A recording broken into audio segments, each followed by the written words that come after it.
good afternoon on what is a cold, grey and blustery day. It's Friday the 26th of November.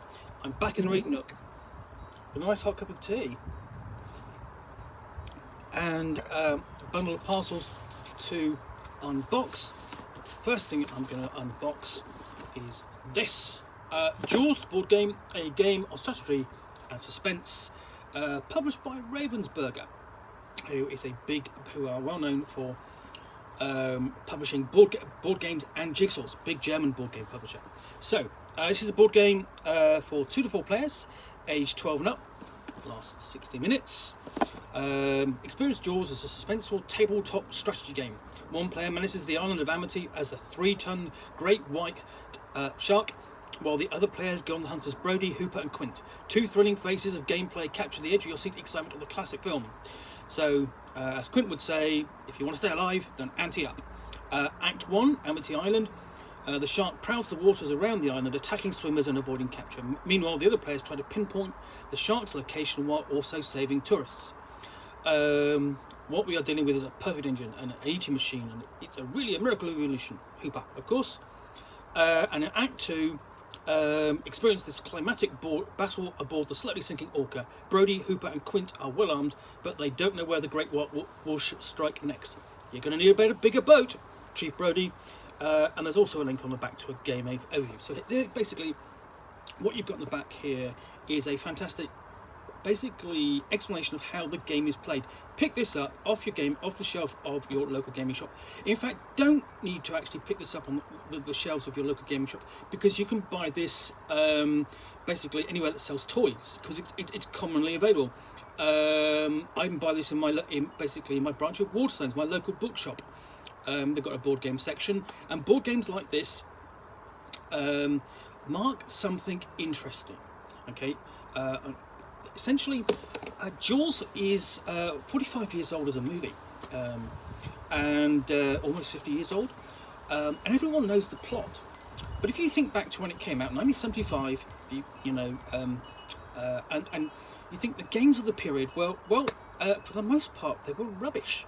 There were good games about, but essentially, if there was an adaptation of an intellectual property of a movie or a TV series, very little thought went into the design, particularly. So it will be like a roll and move game, a chase game, or a card game of some kind. Or in the case of Jaws, you actually had sort of like,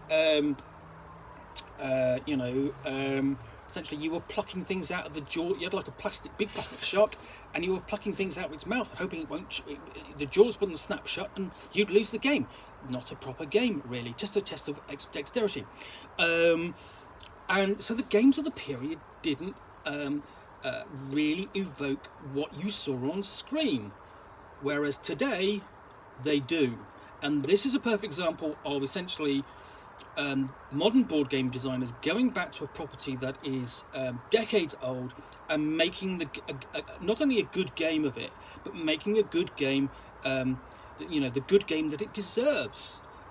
Because when you play this, you will feel like you are actually basically playing out the plot of Jaws, minus the mayor for the most part. He does play a role, but he's not actually an actual character you can play. Although if you want to wear a jacket, like basically with pinstripes like a deck chair, then feel free when you're playing. This really feels like you are playing Jaws. And the thing is, it's such a good game. It's that how can I put it? Well, I was in my local my local bookshop. I say my local bookshop, a bookshop in the city centre. And I went to, I was buying some books as I normally do, and somebody bought a copy of this, and I said, "Oh, that's a good game. It's a really good choice." And she said, "Oh well, it's not for me. It's for friends of mine who are fans of sharks." Okay, well, in all likelihood, if they're fans of sharks, they'll have seen Jaws. They will know how Jaws plays. They know that so they know the plot, and almost everyone does. And I said, "Yeah, I think if they like films about sharks, they're really like this." Anyway, so let's see what's inside. So open up, and we have the rules. Okay, these come out to just 12 pages. They're really easy to read through. you know, and they open with, you know, the billboard at the beginning of the film. You know, Amity Island welcomes you. Help, shark. You know, as I think it's inclusion is a nice touch.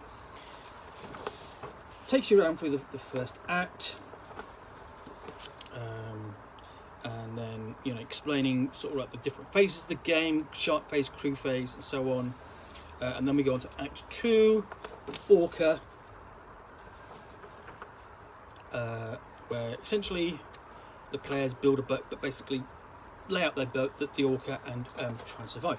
So what we've got underneath is oh yeah, there's another thing. Here's where I mean, because this is my copy of the game. So you've got basically the bits of cardboard you need to punch out. They organise it, or they mark it as for the different acts. So you can literally open this up and sort of like read through it, start working out which bits you need for where from the start, which is a lovely touch, a really good idea. And then what else we've got in here is actually quite a small board. Okay, so this is Act 1, Amity Island, and you will have essentially Quint and Hooper travelling around the island, trying to locate the shark, and essentially basically you'll have what are they called?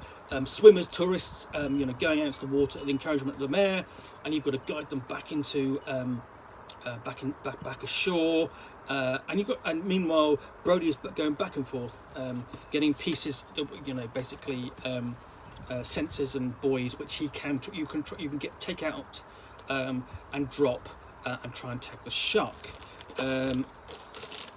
Then on the other side, what you've got is the base map for the Orca. Now this is the Orca when it's completely chomped through by the shark, but there are pieces which I'll show you because I bagged this. So what you've got the side of the boat. Okay, so that's that side of the boat is, you know, I would say it's not pristine, but it is unchomped. There's the boat where it's been chomped by the shark, and then when the shark comes back and has another go at it, you remove it from the board. So you build up the picture of the boat. Show you a picture from the rules. There we go. You just see it like that, and you see how they go together. And the shark appears randomly, and the sort of the players have got to try and guess where he's going to appear, and then you know, they got to try and fight him off. So there's a bit of action. I'm being invaded by by my own equivalent of Bruce the shark. Say hello, Tiddles the cat who is not ours. So what else we've got underneath here? So yeah, he's quite interested about what I've got in here, because not only that, his paws are cold because it's a cold day. So opening up further bits and pieces in here.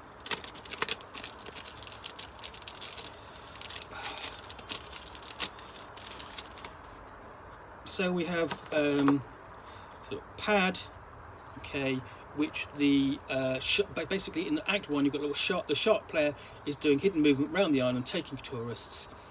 So you've got a little pad there for where the shark will appear, and in Act 1, basically you've got a determination of essentially how many barrels you can get attached to the shark, and possible actions take up to 3. And basically this is the shark board, and essentially you've got a tracker on here for how many swimmers or tourists he's taken, and the more tourists and swimmers he takes, the more shark abilities become available to him, and the fewer pieces of equipment that the other players have in the second act. Then on the back, what have we got? Let's just basically see. So that's the shark. And then Act 1, we've got basically got a complete guide to what Brody can do. So he can move spaces, rescue a swimmer, pick up a barrel, drop a barrel, use the binoculars, or close a beach, which denies it to tourists.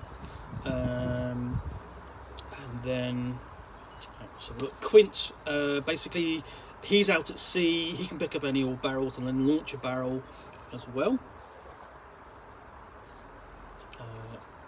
And Hooper can move up to 2 spaces because he's got a faster boat, rescue swimmers, give all the barrels to Quint, and use a fish finder to try and locate where this shark is. And then if you turn it over, you have essentially Act 2, basically the number of rounds you've got in which to survive the attacks by the shark, and his options you've got all on there. And similarly, Brody can in Act 2 do all of those. Basically, all of the characters have got similar actions in Act 2, and what you're trying to do is stop this shark. So, so what else you've got in here? You have little clips for tracking the movement of the shark and how many tourists he's taken, various counters. That's your little shark, wooden shark piece full of all the nasty teeth, and the little extra boats. Basically, that's Hooper's, which is a bit quicker, and Quint's, which that's the Orca. You get a little Orca piece there. Let's just show you that. Can you see? Let's see if I can get this out. Where are we?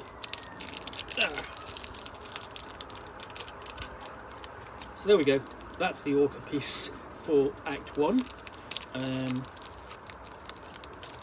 then you've got dice for attempting to strike the shark, drive him off and eventually kill him, and then little meeples for basically Hooper, Quint and Brody, and they actually, the ones for Quint and Hooper sit on the ships, the little tiny little ships.